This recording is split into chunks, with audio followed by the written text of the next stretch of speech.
Hello everyone, good morning. Welcome to my online class. Today I will discuss about the second part of your chapter Amazing Animals, and the topic is body coverings of different animals and birds. So today we will discuss about different body coverings.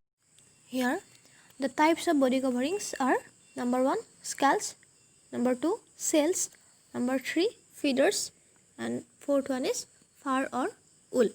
So let's start in detail. So first one is scales. Most fish have overlapping scales in rows on their bodies. These scales are flexible and do not disturb their movement. Bodies of reptiles, example snake, crocodile and lizard, are too covered with scales. Most reptiles have horny scales that prevent water loss from their bodies. Snakes also shed their skin periodically, which is replaced by a new one. That means most fish have overlapping scales in rows on their body. That means fish have some structures like scales in rows, and unlike fish, some animals like snake, crocodile, lizard have same structure, and these are called scales. And I have given here two pictures of scales. Okay.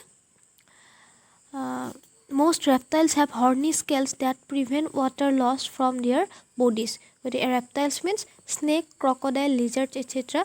are called reptiles, and reptiles have horny skin. That means horny skins means কি কৰিব নোৱাৰে, সিহঁতে তাৰ পৰা water এৰি দিব নোৱাৰে, আৰু সেই horny skin বিলাকে কি কৰে, water loss to prevent কৰে. Okay, বুজি পাইছা? Next, snakes also shed their skin periodically, which is replaced by a new one. Snake or কি হয়, periodically মানে কিছু fixed time or মূৰে মূৰে সিহঁতৰ যেটো cover হয় সেই coverটো change কৰি থাকে. Okay, বুজি পাইছা? This is all about scale. One is cells. I have given here two pictures of cells. Animals such as snail, tortoise and turtle are protected by cells. When these animals find something dangerous, they withdraw their head and feet into cell. A turtle's cell is very hard and tough. That means cell bilakor bitorat ki hoy ei animal bilak kumai thakibo pare, aru kiba jodi dangerous mane jetia bipod ahe eta jetia gom pai je kichu kiba danger hobo hiotor logot gode tetia hiotor murtu ki koribo he cell tor bitorat kumai dibo pare.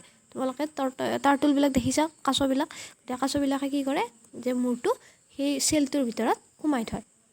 Okay, বুজি পাইছা? গতিকে চেলৰ বিষয়ে বেছি নাই বাৰু, এইখিনি আছে. এক্সাম্পল কেইটা মনত ৰাখিবা: snail, tortoise and turtle are protected by shell. Okay, তাৰপিছতে আহিলে next one is feeders. Feeders means পাখি. A bird's body is covered with feathers. Feathers help them to fly. They also protect birds from rain and cold. Okay, feathers help in fly, and who have feathers? Birds have feathers, and they also protect birds from rain and cold. Okay, hetak jeta covering means hetak protect koriba, kior pora protect koriba, rain aru thandar pora hetak protect koriba. Last one is fur or wool. Animals such as sheep, bear and human being are called mammals. That means mammals means who give birth to its new baby.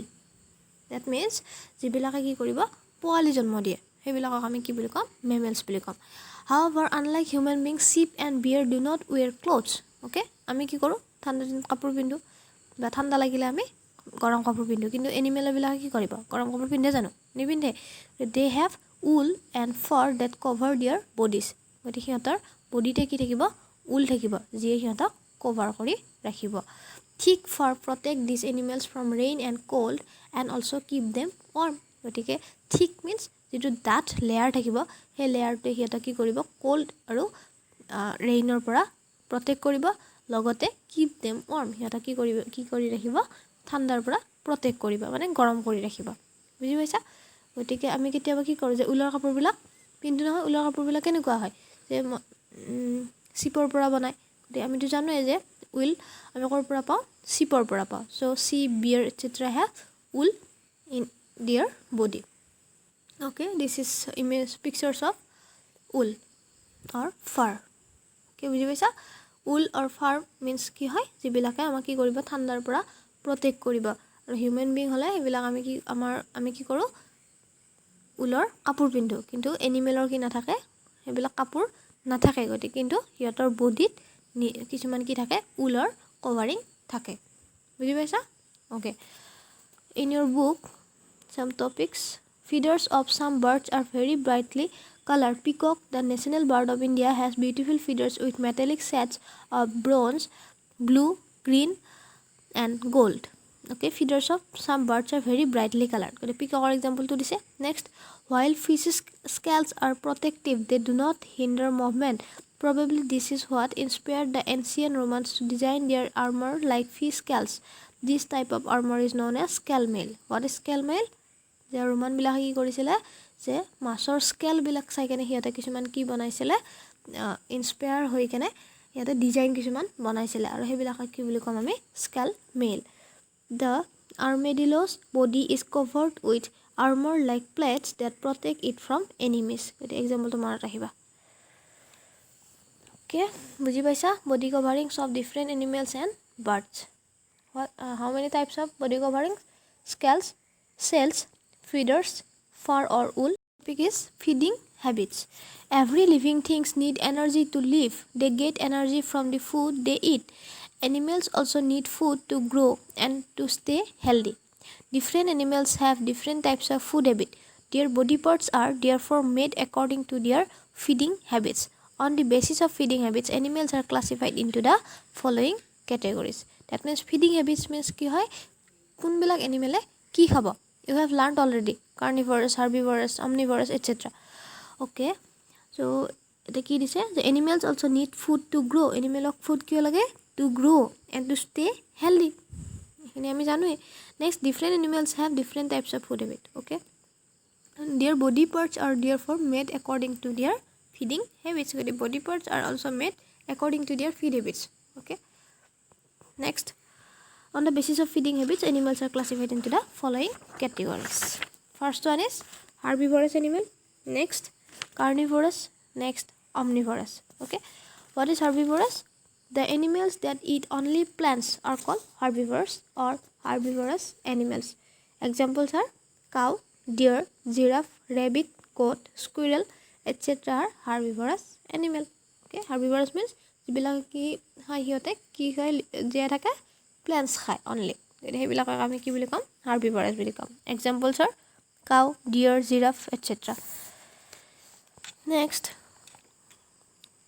carnivorous the animals that eat flesh of other animals are called carnivores or carnivorous animals okay here ki hai other animals are মাংস খাব গতে হে বিলাকক আমি কি বুলি কম carnivorous animal বুলি কম example lion tiger wolf snake frog spider etc are carnivorous animal okay you know about lion tiger wolf snake frog etc but spider কি হয় spider হেতে যে জালখন পাতে হেখনত কি কি হয় কি ফাসি যায় যে ডিফারেন্ট সৰু সৰু কি হয় যেবিলাক পোক পৰু থাকে হেবিলাক ফাসি যায় তে হেবিলাক কি হতে কি কৰে খায় that means পোক পৰু বিলাক কি হয় other animals হয় গতি other animals বিলাকে খাব হেবিলাক আমি কি বুলি কম carnivorous বুলি কম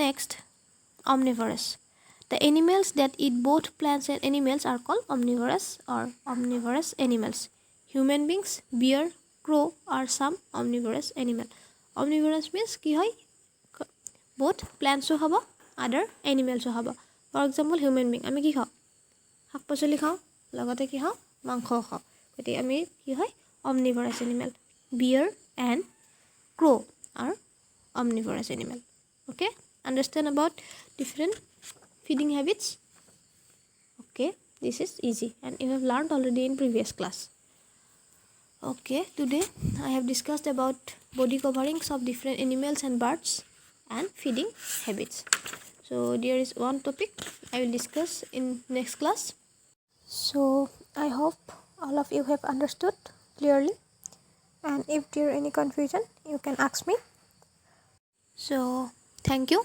have a good